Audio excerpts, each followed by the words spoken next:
यह कहानी एक छोटे से कस्बे के सरकारी स्कूल की है, जिसे लोग पढ़ाई के साथ साथ उसकी डरावनी घटनाओं के लिए भी जानते थे।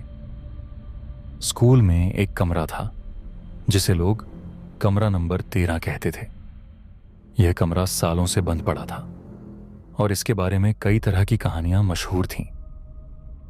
कहते हैं 20 साल पहले इस कमरे में एक छात्र की अचानक मौत हो गई थी। वो रात में अपनी नोटबुक लेने के लिए कमरे में गया, लेकिन अगली सुबह उसकी लाश कमरे के कोने में मिली।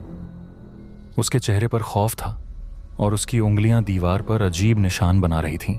उसके बाद से ही कमरा बंद कर दिया गया।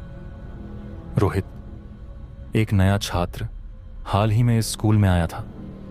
वह बहुत ही साहसी और जिज्ञासु लड़का था।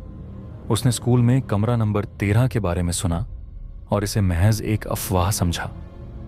उसके दोस्तों ने उसे बताया, उस कमरे में मत जाना, रात में वहां से अजीब अजीब आवाजें आती हैं। लेकिन रोहित को इन बातों पर यकीन नहीं हुआ। उसने तय किया कि वह इस कमरे की सच्चाई जानकर ही रहेगा। एक रात जब पूरा स्कूल सुनसान था, रोहित चुपके से स्कूल में दाखिल हुआ। उसके हाथ में सिर्फ एक टॉर्च और एक कैमरा था। उसने कमरे की जंग लगी कुंडी को देखा और उसे खोलने की कोशिश की। दरवाजा एक जोरदार आवाज के साथ खुला। कमरे के अंदर घना अंधेरा था। चारों तरफ धूल और मकड़ी के जाले थे। जैसे ही रोहित ने टॉर्च चालू की, उसे दीवार पर खून जैसे लाल धब्बे दिखे। उसने दीवार पर बने पुराने निशानों को देखा जो किसी के नाखूनों से बने लग रहे थे।